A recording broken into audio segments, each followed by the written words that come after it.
all, I thank the college administration for giving me this opportunity to talk in front of young and energetic medical graduates. So first of all, I wish you all the best for your future endeavor to join the faculty. Just like us, you have to be a good teacher and you have to be a good clinician. I thank my friend Dr. Alex Arthur, probably you will be knowing him, he is a professor of surgery.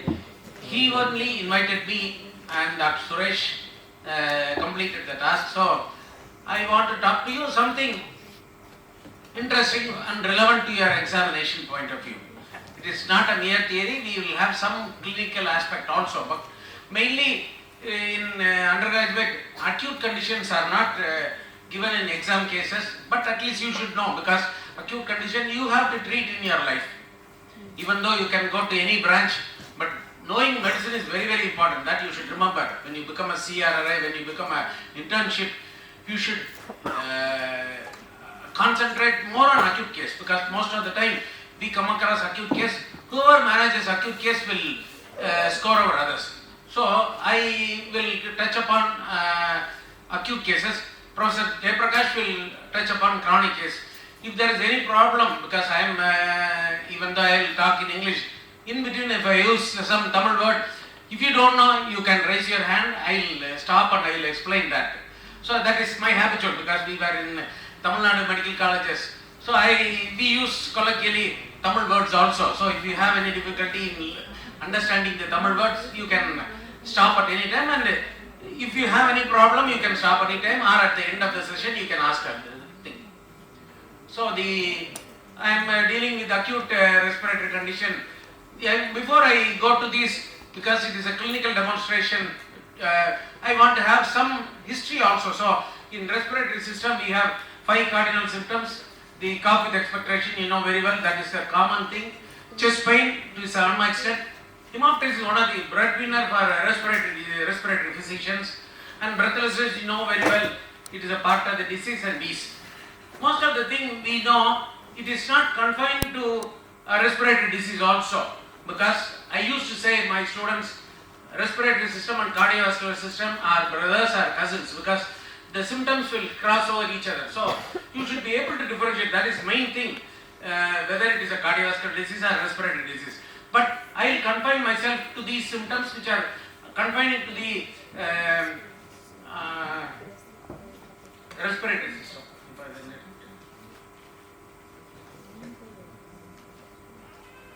So cough, we know very well, we have various types of cough. Most of the time we have dry cough. Most of us will experience dry cough.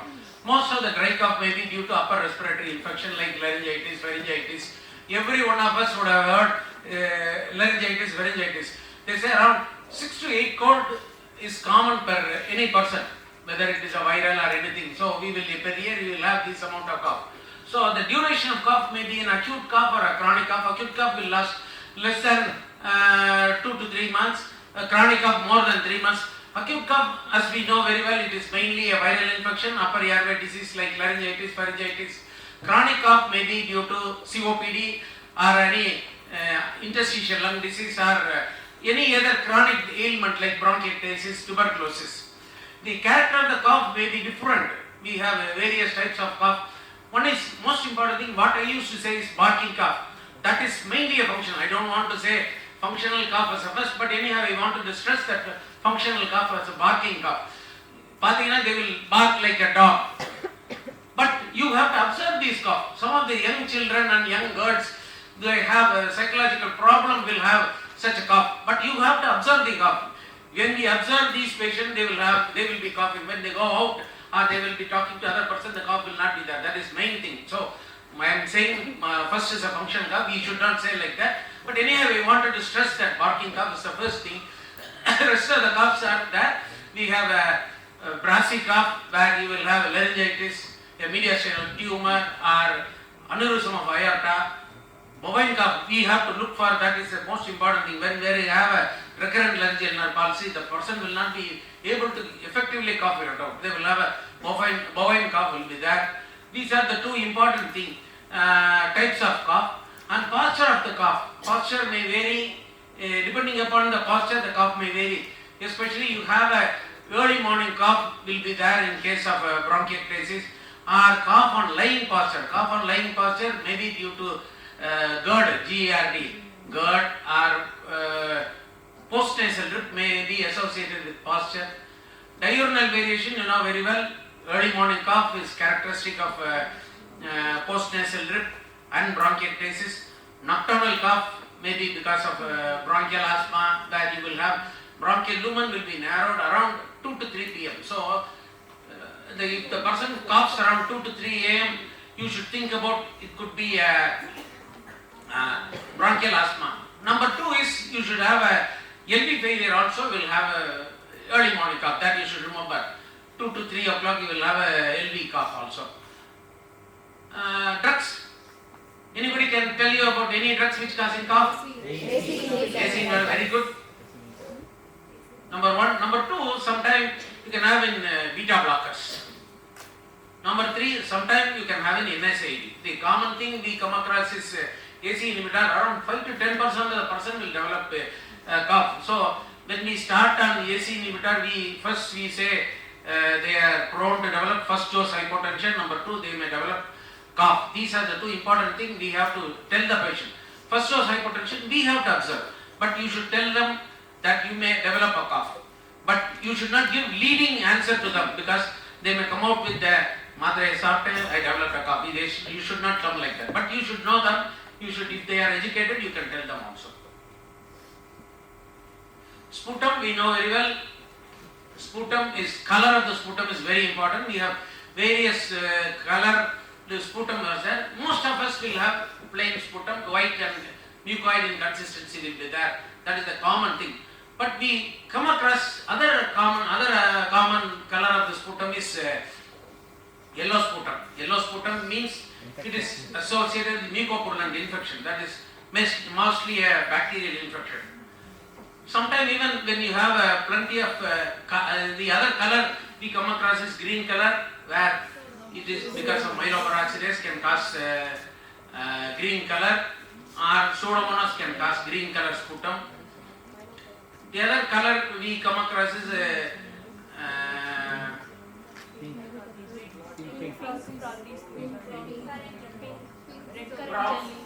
the most important thing we used to say is rusty sputum. Rusty sputum denotes pneumococcal pneumonia. That is the most important thing about the color. The other thing is they say one more thing, red currant jelly. Very good. Klebsiella will have a red currant jelly. So with this we can come to a conclusion, reasonable conclusion. The odor we know very well. Usually there won't be any odor. When you have a foul smelling sputum, always we think about anaerobic infection. Consistency, usually they will have a streak, they will have a fluid in consistency when you have a bronchitis, but you will have a thick inconsistency when there is a purulent infection. Postural variation, very well you know that is, it is either with the bronchiectasis or lung abscess or empyema. Even though empyema will have a postural variation, but when you have a bronchopleural fistula, then only you will have a variation, because when it is an empyema, it is confined to the thorax only. So there won't be any postural variation. But when it has developed a communication with the bronchus, you will have a variation. There will have a bronchopleural fistula, will have postural variation, where you will have a large quantity sputum. Regarding the quantity, also I didn't mention, large quantity sputum is associated with pyogenic infection, either lung abscess, bronchiectasis, and empyema with the bronchopleural fistula. One more thing is, large quantity sputum is bronchoria. Bronchoria means more than 100 ml of sputum will be there. That is mostly associated with alveolar cell carcinoma. Sometimes you can have in bronchitis also, you will have large quantity sputum. Bronchoria will be there. Breathlessness, acute onset breathlessness and chronic breathlessness. Acute onset breathlessness usually associated with the acute severe asthma, foreign body, pneumothorax, pulmonary embolism. Some of the examples. Chronic cough, chronic breathlessness may be due to interstitial lung disease. COPD, that is very important. Any COPD will have a chronic breathlessness, and you may have a long-standing pleural effusion, may have a chronic breathlessness. Duration, depending upon the situation. If there is a bronchial asthma, if you treat, will last only for a shorter duration. But other disease, bronchiectasis and ILD will have a continuous breathlessness. It will have because it is not a curable disease. Aggravating and relieving factor, breathlessness aggravated by dust and fumes usually associated with bronchial asthma. Relieving factor, maybe if the person is away from the situation, or if the person is on drug. If you are giving bronchodilator, the patient will have a relief of that. Posture, we know very well, these are the important thing. The exam point of view, we have a PND, trypopnea, orthopnea, the postural variation. What is the mechanism of PND? What? Anyone? Sympathetic overactivity in REM sleep. Due to that, there will be tachycardia, and respiratory center is also depressed. So there will be lag between the respiratory center and sympathetic overactivity. Very good, very good. It will not be able to compensate the pulmonary capacity. Other thing is elevation of the diaphragm, and the vivid dreams during sleep, they may develop vivid dreams. It causes tachycardia. That is why we say tachycardia. Tachycardia may be due to dreams, which may be a good dream or bad dream, which causes the person to have palpitation. So it will aggravate the failure. So in which condition you will have PND in case of respiratory disease? COPD. Where COPD will have a PND, but the COPD of respiratory disease will decrease or disappear when the person spits out sputum. That is one of the relieving factors. Whereas in case of cardiovascular PND, it may take long time. It may take 20 to 30 minutes to get a relief of it. Right. The other thing is, what you have to know is trypopnea. Anybody? Trypopnea?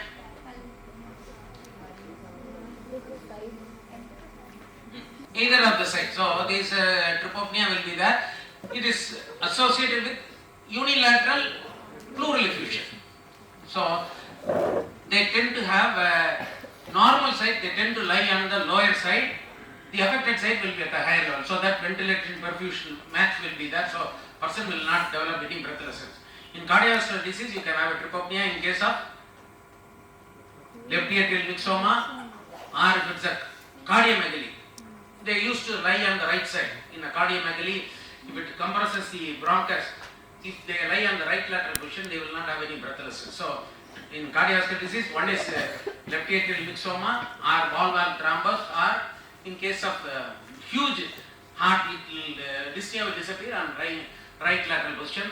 Mediastinal mass or mass can produce breathlessness, which will be relieved on lying right lateral position. One condition in respiratory disease where diseased lung will be at a lower level, at a dependent part. Usually normal lung will be kept in the dependent part, in the diseased lung will be kept as a dependent part. Which condition? So whenever there is spillage disease, for example, if the person has a bronchiectasis, if he lies on the normal side, the secretion from, if for example, if he has a bronchiectasis on the left side, if he lies on the right side, the secretion from the left lung will drop in the normal lung and irritate, it will produce cough. In that situation, diseased lung will be at a lower level in case of bronchiectasis. So we know grades, MMRC grade 1, 2, 3, 4, everybody knows. Grade 0 is only on strenuous exercise. Breathlessness, grade 1 is when hurrying on the level or walking on slight hill. Grade 2 is contemporaries at the same time. We will not be able to have a breathlessness. This is given in our textbooks.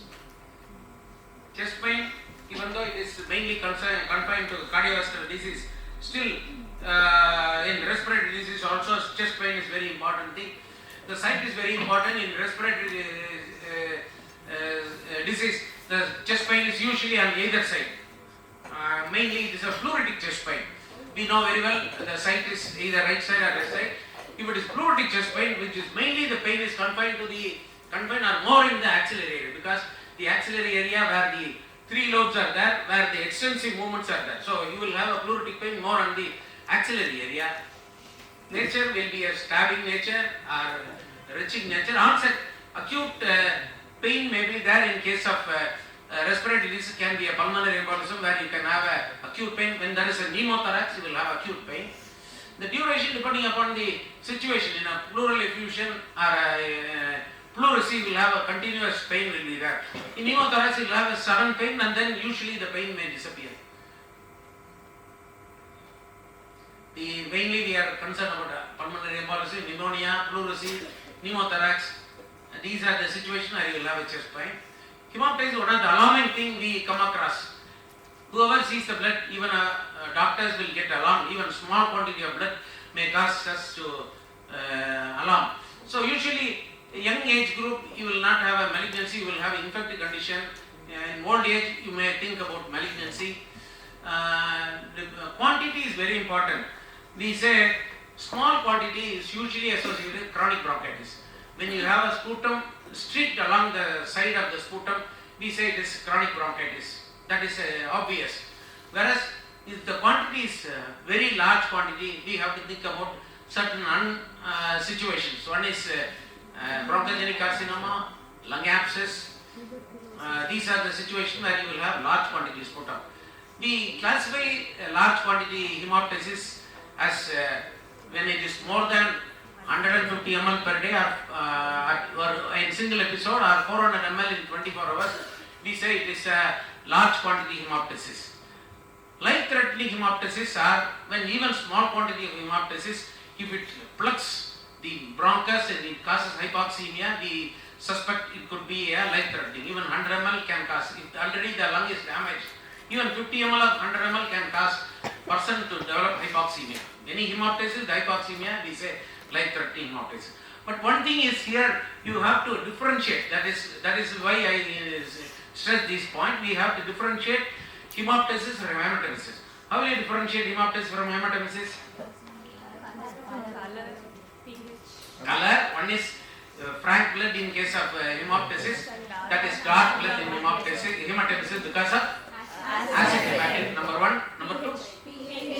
pH. Alkaline in case of hemoptysis. Acid in hematemesis.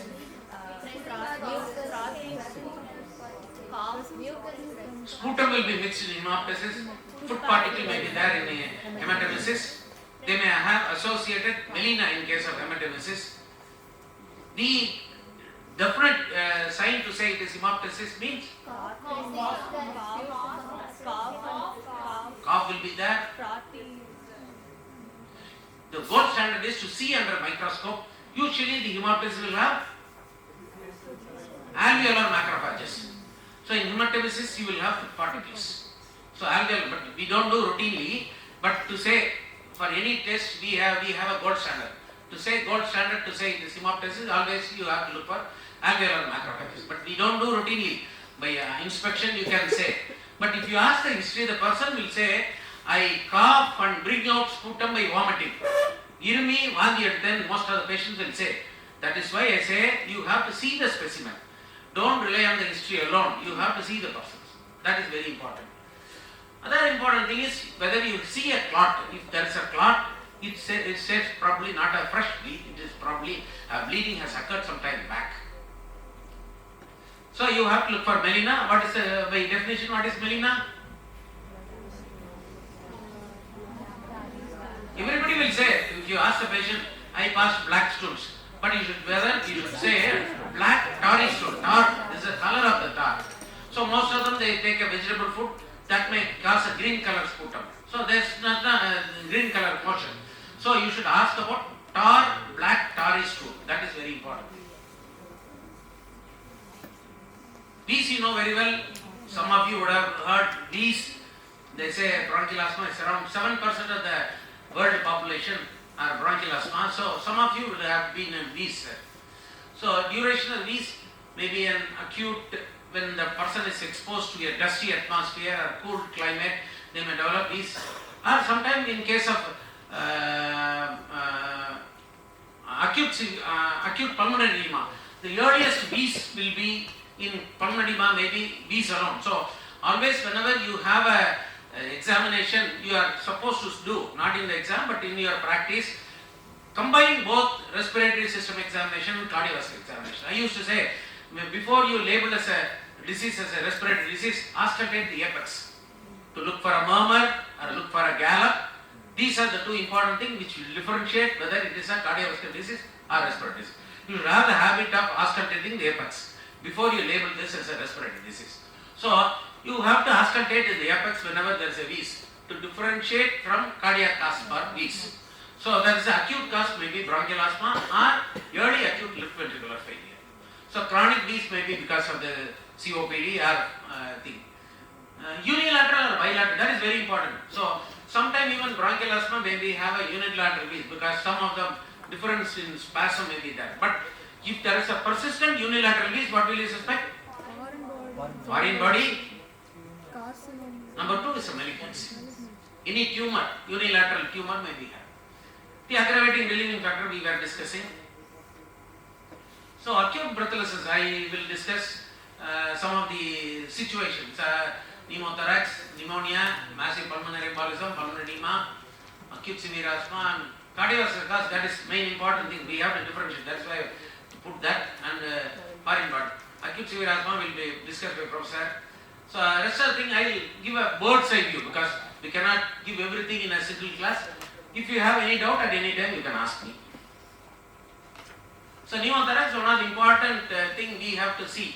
So even though it will not be kept in your exams, it can be kept in ASCII and an X-ray. X-ray can be kept as an ASCII for you. So pneumothorax is abnormal presence of air in the pleural cavity, separating visceral and parietal pleura, and collapse of the underlying lung. That is the characteristic of pneumothorax. We have two types of pneumothorax: primary pneumothorax and secondary pneumothorax. Primary pneumothorax where there won't be any apparent cause.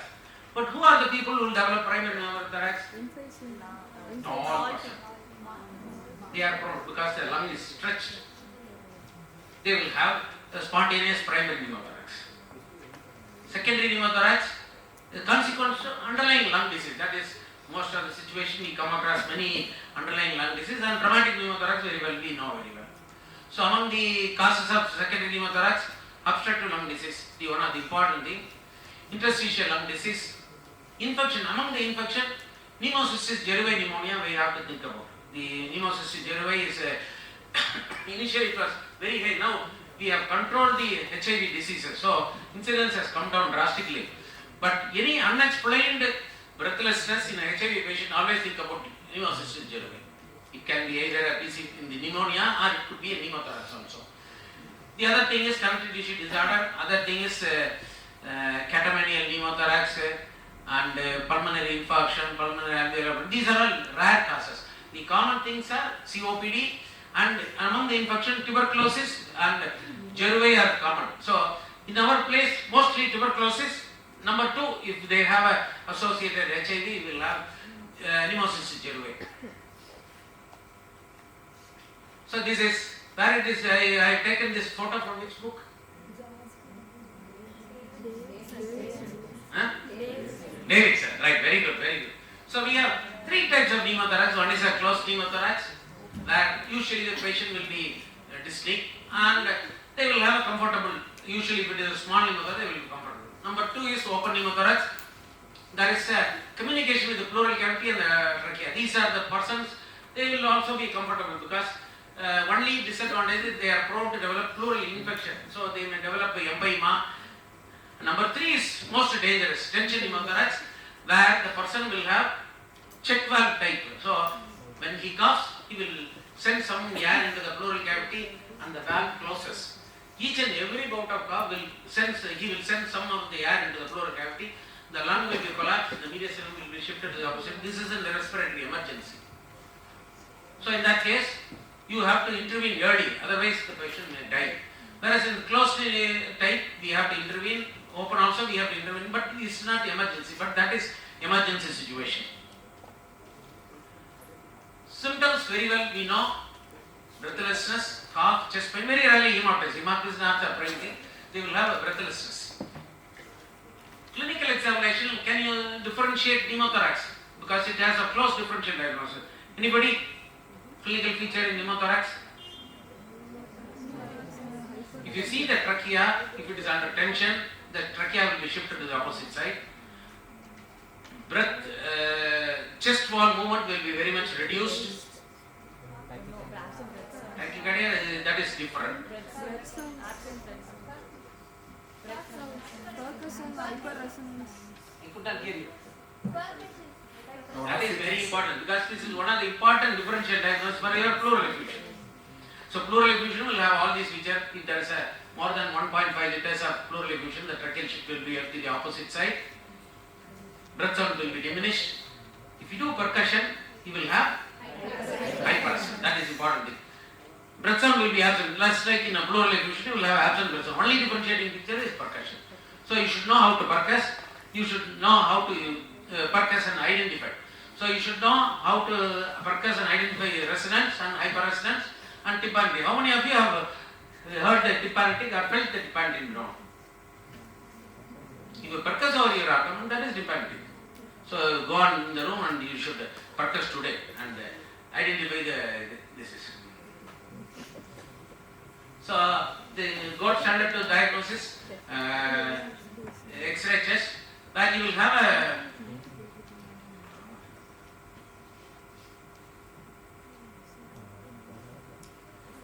this is a collapsed lung margin. So you have a air in the pleural cavity, have a collapsed lung margin. You should see the other side of the X-ray also because we can identify the etiology because the opposite side, the same side also, it has a infiltration. It may be a tuberculosis or silicotuberculosis. So etiology may be this is a tuberculosis. The other situation here also you have a collapsed lung margin, but we could not identify anything. But one thing is the X-ray is hyperinflated. It looks like COPD. Maybe a COPD is a cause for pneumothorax in the second situation. So you have to differentiate bulla and cyst also, but in that case X-ray may not be confirmatory. We have to look for a CT scan also. So these are the thing, the latest thing. Ultrasound can be helpful in the M ward. They say around barcode sign will be there in the M ward. In the ultrasound, absence of lung sliding. So usually we will be able to see lung sliding in case of ultrasonogram and lung point sign. These are the two things which are recent development. So ultrasonogram has taken a major role in respiratory disease also. CT checks will be helpful to identify blood, bulla and cyst. These are the cause for recurrent pneumothorax. So when you have usually you will not do CT in first pneumothorax. When the person goes for second pneumothorax or third pneumothorax, we will do the CT to look for blood or bulla. And we have to look for rib fracture. When there is a traumatic pneumothorax, we will be able to identify rib fracture. This is the use of CT. Routinely we don't do CT. With the X-ray we can manage.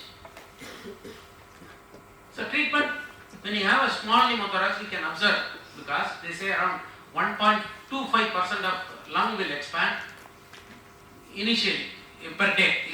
So without treatment. So if it is a small pneumothorax, it will respond of its own. So we will wait. We can give oxygen which will help in absorption of the pneumothorax. Some of them they try aspiration, but I have never tried aspiration. Aspiration they say all textbooks say, but I have never tried aspiration. The most important treatment is ICD, intercostal drainage, that is tube thoracostomy. Probably you would have seen in the ward posting an intercostal drainage.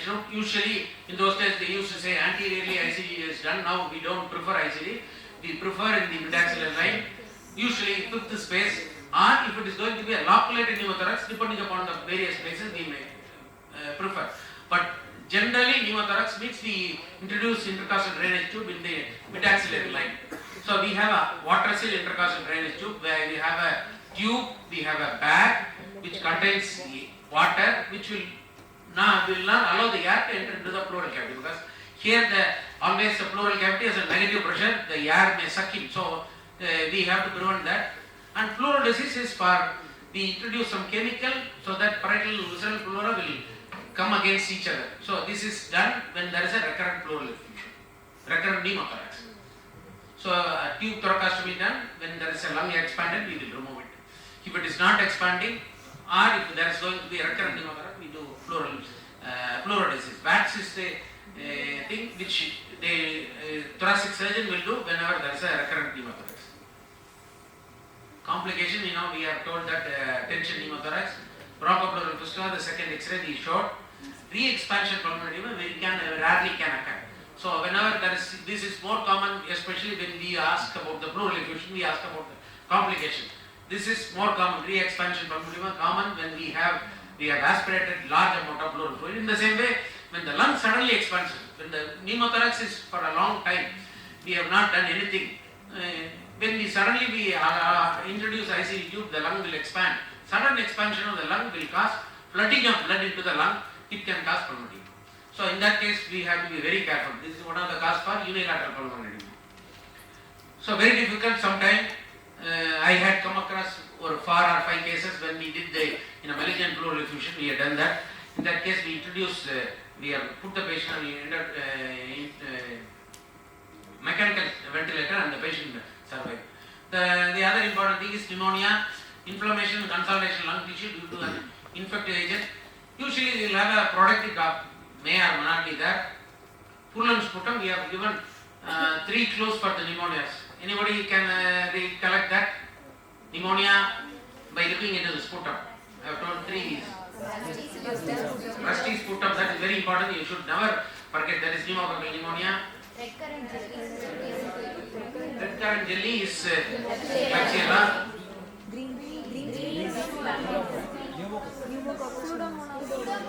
Pseudomonas green color sputum may be there. So, right.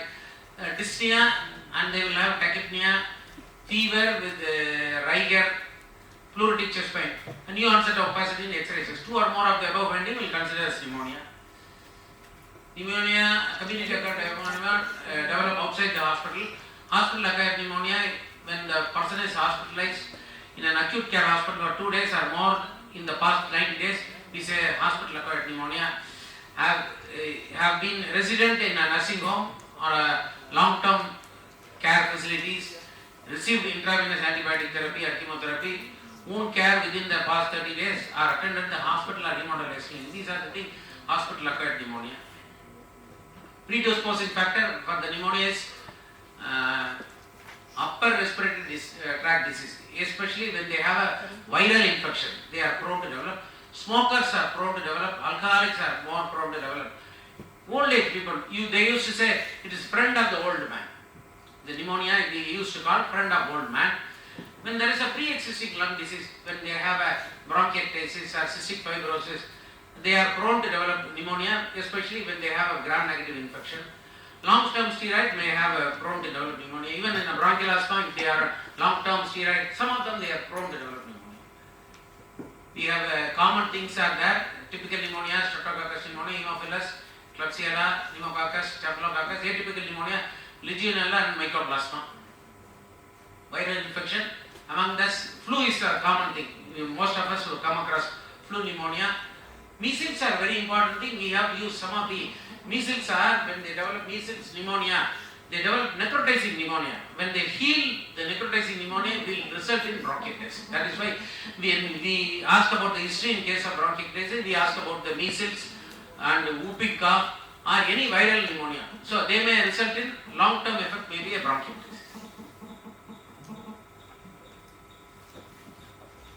Fever, chills, pleuritic chest pain. Pleuritic chest pain may be in the axillary area, it may be transmitted. If there is a basal pneumonia, the pain may be into the shoulder or into the anterior abdominal wall may be there.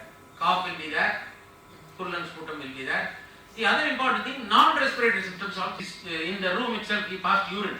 So I had my own doubt. He was a little bit confused. When took an X-ray, it turned out to be pneumonia. So any fever, when they have other symptoms, we have to think about that.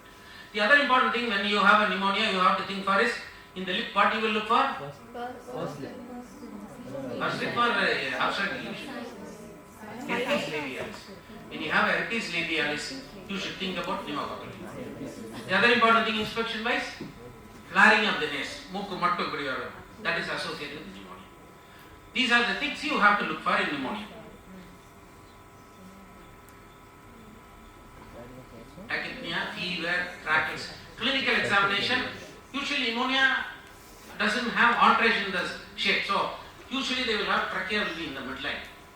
In the pneumonia, we have other pneumonias where bulging pneumonias are there, where you will have shift of the mediastinum will be there. But strictly speaking, it is the mediastinum will be in the midline. Movement will be diminished on the particular side. You will have increased tactile firmness, vocal firmness, dullness and percussion, whispering pectoralogy may be there, and bronchial breath sound will be there. Not always, but typical feature you will have a bronchial breath sound. You will have a crackles, inspiratory crackles may be there in the resolution. You will have expiratory crackles. Most important thing, you should look for pleural rub.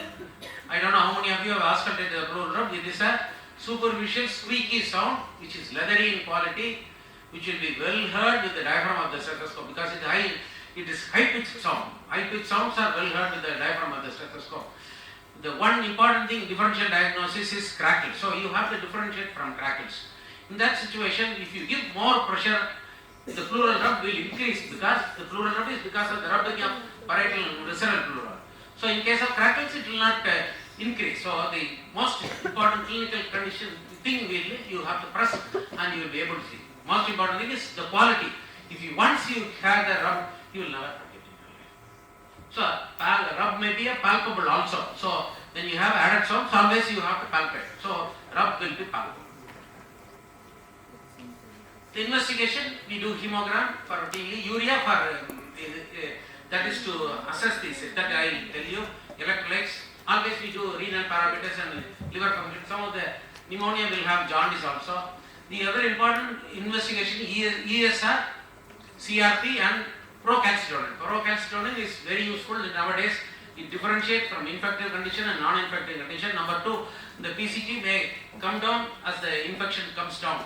Blood culture yield will be very low. Sputum examination is very important thing. Sputum examination yield will also be very low. But very important thing I wanted to say is you should ask the patient to bring out the sputum, means you should ask them to cough and bring out the sputum. Most of them they will clear the upper airway, they will give the sputum. That may not be adequate. In that case, whether it is adequately given sputum or not has to be examined under low power microscope. So when you have more than 25 polymorphs and less than 10 epithelial cells in low power field, we say the person has given adequate sputum. That is very important. 25 polymorphs and less than 10 epithelial cells, the person has brought out sputum from the lower respiratory. They will bring out the sputum. That will not represent lower respiratory. So, other important thing, what you can say is ask the patient to open the mouth, ask them to take 2 or 3 deep breaths. Usually it will bring out cough. So even we may also have the same thing. So open the mouth, take 2 or 3 breaths, you will bring out the sputum. So that is very important thing. You should ask the patient, you should see whether the person has given adequate sputum. So before you send the patient sputum for culture, usually the lab will do all these things. Urine analysis, very rarely they identify that, especially atypical pneumonia, legionella and some of the pneumococcal pneumonia can be identified with the urine examination. X-ray chest, the complication, lung abscess and empyema, I will show the X-rays. So these are the lobar pneumonias where you will have heterogeneous opacity. Now you have alveolar filling, the bronchus will not be filled, so they will have air bronchobronchi. Below is you have a bronchopneumonia, these walls are thickened, so it is mainly a conducting airway inflammation. This is a pneumocystis gerway pneumonia. Sometimes the X-ray may be normal also. Usually you will have perihilar and lower zone. Very rarely you can have upper lobe involvement also. But main thing, clinical feature is hypoxemia, tachypnea, unexplained tachypnea, hypoxemia, sudden onset in HIV patient. Always think about this. Viral pneumonia, probably some of you would have seen or some of your relatives during COVID. We had plenty of viral pneumonia, bilateral lower zone pneumonia will be there. Bilateral pneumonia, we will suspect aspiration pneumonia. In our setup, mostly it's a viral pneumonia. They will have tachypnea will be there, but otherwise clinically the examination may be normal also. But you will have bilateral lesion is in viral pneumonia. This is a biliary tuberculosis, you know very well. So we have pneumonia severity index. We have many variables with which we classify that, and we have 5 classes are there. This is given in textbook, and you can read that also. This is the easiest way to assess the severity. Curve score. This is given in Davidson also. We have confusion, urea, respiratory rate, and BP, and age with which we can classify whether it is an home treatment. When the score is 1 or 0, patient can be treated as home. When 2, it has to be treated in hospital. When it is 3 or more, we have to kept in ICU. But nowadays they don't use the U also, because urea may take long time. So they now clinical assessment with CRB, CRB. U is remote, confusion, respiratory rate, blood pressure, age can be identified within a minute. You can identify. So this is given in Davidson also. So they are switched over to CRB 65. So with which we can classify whether the person is sick, where to admit. The other thing is ITSA guidelines when to have a severe community of pneumonia. When the person needs ventilator support, when there is a septic shock requiring vasopressor, has to be treated in the ICU. Stability is when there is no fever for 24 hours, heart rate is less than 100, respiratory has come down, BP has become normal, the person is hypoxia has come up, and there is leukocyte count is normal, means the patient is stable. The most important treatment, most of the anemia and pneumonia may have hypoxemia, so we may have to supplement oxygen. That is very important thing. Depending upon the amount of oxygen, we can use various methods. When you use less than 5 liters, we use nasal catheter. Probably you would have seen that. Nasal from when you are using between 5 and 10 liters, we will use mask. That is, you probably would have seen. We have other thing is rebreathing mask is available when we are using more than 10 liters. These are the 3 important methods by which we give oxygen. Fluid balance is very important. When the person is hypoxic, hypotension may be there. In that case, we have to give IV fluids. Ask the patient to have a plenty of fluids. Some of them, X-ray may be normal. Patient may have fever and other things. X-ray may be normal when the person is dehydrated. Nariya thanni kudicharam, or when we give IV fluids, the new lesion may appear in the X-ray. So we have to have adequate fluid balance. Antibiotic has to be given. I will show you the listing. Physiotherapy, whenever we don't do routinely physiotherapy, when there is a pleural rub, we will not do that. When there is a pleurisy, we don't, because it may be painful. But some situation when there is a plugging of secretion, we may give a physiotherapy. So we have a outpatient setup treatment and inpatient setup treatment. Outpatient treatment is usually we use a atypical organism coverage with the help of doxycycline or macrolide, and there is no antibiotic resistance. When they will develop suspect antibiotic resistance, if the person has taken drugs within 3 months, they may develop a chance of antibiotic resistance. So when there is a chance of antibiotic resistance, we use amoxiclavulinic acid, cephalosporin, macrolide, doxycycline, or we can use respiratory quinolone. Even though book says respiratory quinolone, we don't recommend respiratory quinolones, because in our country we have plenty of drug-resistant tuberculosis. So we may use the quinolone for second-line drugs. So we don't use quinolone as a first line of treatment for all respiratory conditions. Even though it is called respiratory quinolone, we don't use it unless we don't have no other option. We use that. This is for severe thing where we use beta-lactam and respiratory quinolone depending upon the severity. Then we have a suspicion of structural disease with the infection. They are prone to develop pseudomonas aeruginosa. If it is so, we have to depend on certain antibiotics like piperacillin tazobactam or 3rd or 4th generation cephalosporin. We have to use when you have a suspected underlying structural disease. So these are the important things I wanted to stress. Complication, respiratory failure, shock, metastatic infection. Lung abscess is one of the important complication in pneumonia. It is a localized collection of pus or necrotic tissue within the lung parenchyma resulting in cavity. Once the bronchopleural fistula develop, the pneumonia will develop a fluid level. I will show the X-ray. Usually results in 6 weeks in acute abscess. Chronic abscess may more than 6 weeks. The primary lung abscess, mostly lung abscess are mainly an anaerobic organism. Mostly it gets aspirated from the upper airway. So dental caries, periodontal infection, sinusitis, and disorder swallowing, gastroesophageal reflux, frequent vomiting. Necrotizing pneumonia, that is one of the important things where you may have a lung abscess. Immunocompromised individual may develop lung abscess. secondary pneumonia when there is an obstruction or underlying lung disease. Fever, chills, productive cough, night sweats, chest pain may be there. That is very important. Fever, chills, night sweats and chest pain may be there. Large quantity sputum. The characteristic, one of the clinical feature in lung abscess is clinical examination. Clubbing. Clubbing will develop within 2 weeks. That is very important thing.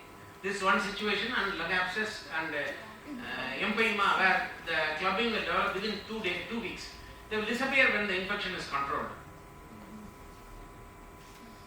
This is a sputum examination. Bronchoscopy, identify any obstructed lesion. X-ray chest, CT chest and ultrasonogram. The X-ray you can see a fluid level. That is the characteristic of lung abscess. Management, empiric antibiotic therapy, mainly which covers anaerobic. Which antibiotic which covers anaerobic condition? Antibiotic which has an anaerobic coverage.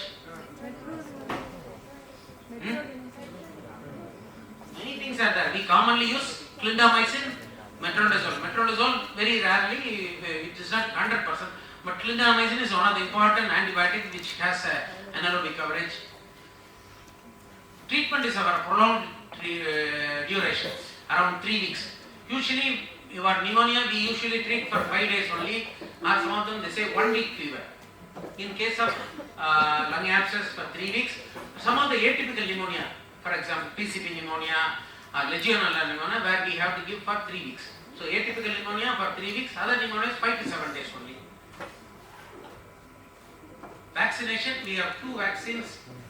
As on date to prevent pneumonia, we have a pneumococcal polysaccharide vaccine, protein conjugate vaccine. These are the 2 vaccines are available for pneumococcus. We have influenza vaccine. These are the 2 types of vaccine we have to give. For influenza vaccine can be given for everybody. Anybody more than 6 months can be given.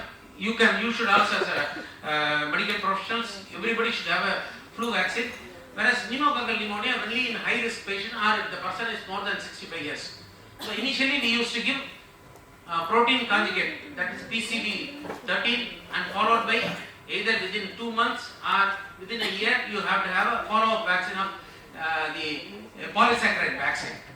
If you have 2 vaccines, that is adequate, especially when you are an adult. It is in 65 years. Whereas if it is less than 65 years, we have to give a booster dose of pneumococcal polysaccharide vaccine. Otherwise it is not. These are the things. The other important thing I want to say is pulmonary embolism. The blood clot migrate from systemic circulation to the pulmonary vasculature.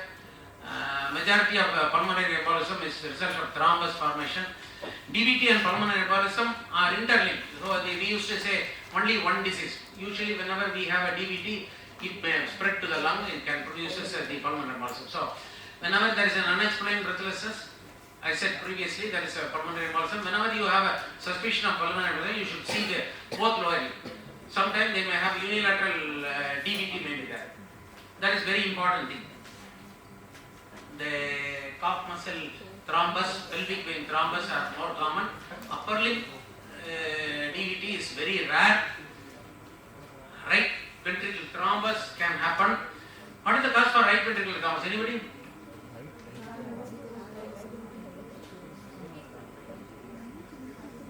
So, when one of the important condition is straight line addicts. So you should know straight line addicts.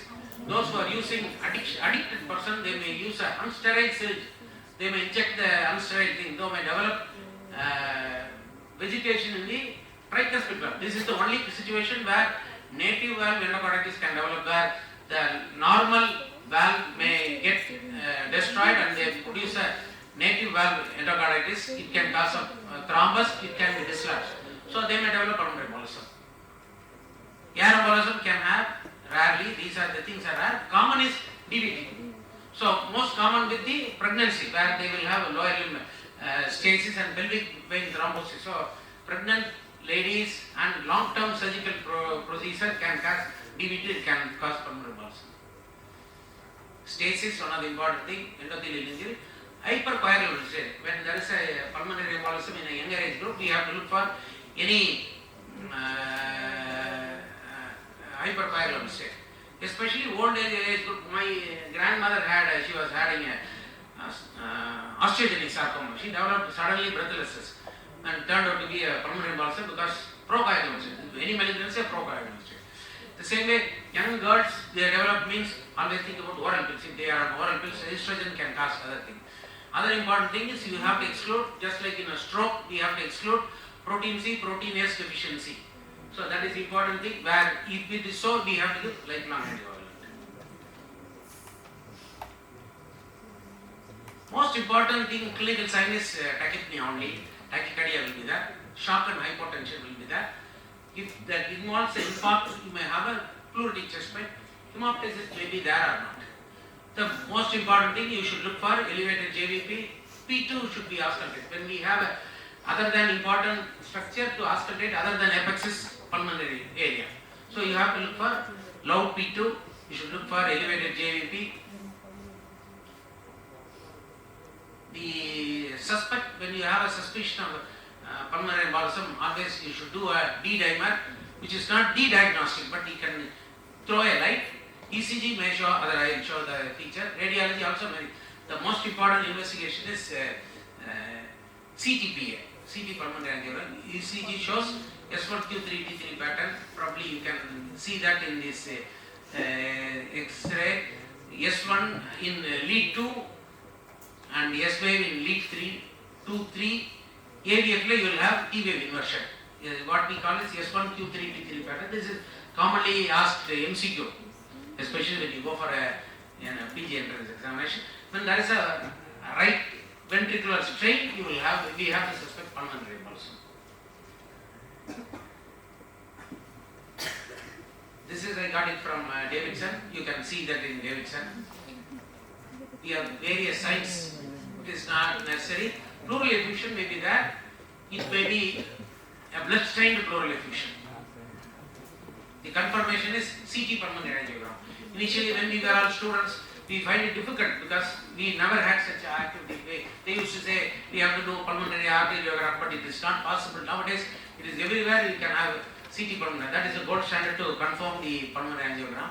When there is a elevated renal parameter, they prefer magnetic resonance angiogram, MR angio, to confirm the diagnosis. Generally, the book says only whenever there is a shock we have to thrombolize. But my opinion is whenever there is a person is having a ventricular strain or mild hypoxia, we have to thrombolize. Oxygen, ventilator support if there is hypoxemia, anticoagulation has to be started. Thrombolysis is the gold standard treatment. We have two types. First generation is streptokinase and urokinase. The only disadvantage is streptokinase. Once you use a streptokinase, you cannot use it again because they may develop antibody. Whenever in another situation when the person develops myocardial infarction, you cannot use streptokinase. Whereas in case of the other things can be done. The one important thing is before you do a thrombolysis, you should make sure there is no bleeding diathesis or there is no injury in the recent past. In the recent 3 months, if there is any bleeding or any injury, it may rupture and the site may start bleeding. Surgical therapy is very rarely they use when there is a massive pulmonary embolism. They may even do a clot removal. We have caval filters. They have inferior vena cava filters can be introduced into the inferior vena cava. When there is a person has a DVT, he goes for a pulmonary embolism. There is a contraindication for thrombolytic therapy or anticoagulant. We have to use a vena cava filter. This is pulmonary edema, we know very well. Time alert.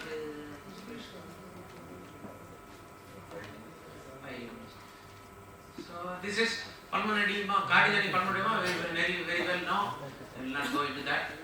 The main thing is you have to do echocardiogram to rule out any breathlessness. As I said, cardiac event has to be excluded before you label this pulmonary edema. So you have to look for either a murmur, a gallop, and P2 should be auscultated. These are the three important things you have to do. The X-ray you know very well. You will have a back wing appearance. The very important thing what I wanted to say in pulmonary edema is pink frothy sputum. I am going to say about that. Pink frothy sputum in a breathlessness. Always suspect it is a pulmonary embolism. How many of you have seen pig frothy sputum? So you should go today itself to the juice shop. Even whether you take the juice or not, tomato juice, how it is prepared.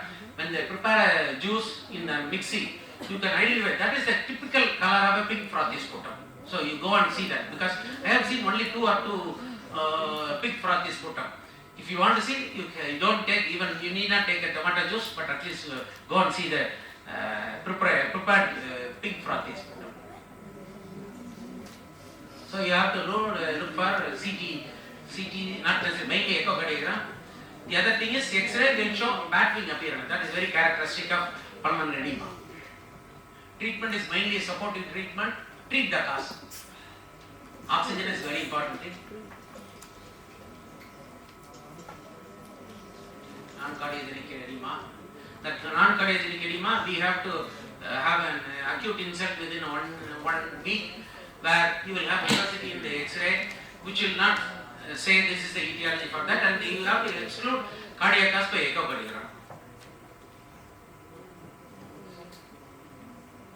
This is a ARDS X-ray. We have in ventilator support, we have two types of ventilator: invasive and non-invasive. Non-invasive ventilator, we have CPAP, probably everybody would have seen, bi-level positive air BiPAP, high flow nasal oxygen. One of the important thing I want to say is the prone ventilation. So how many of you are aware of this prone ventilation? I was not aware of the prone ventilation after the COVID. So initially the Washington Post only said that it is, as a layman, we came across that prone ventilation will help in oxygenation. So a person came with hypoxemia and the person is put on a prone position. Even without oxygen, the oxygen saturation will have to come up, because it facilitates recruitment of dependent lung zones. Initially it was a big order. Now all hospitals, all corporate does prone ventilation.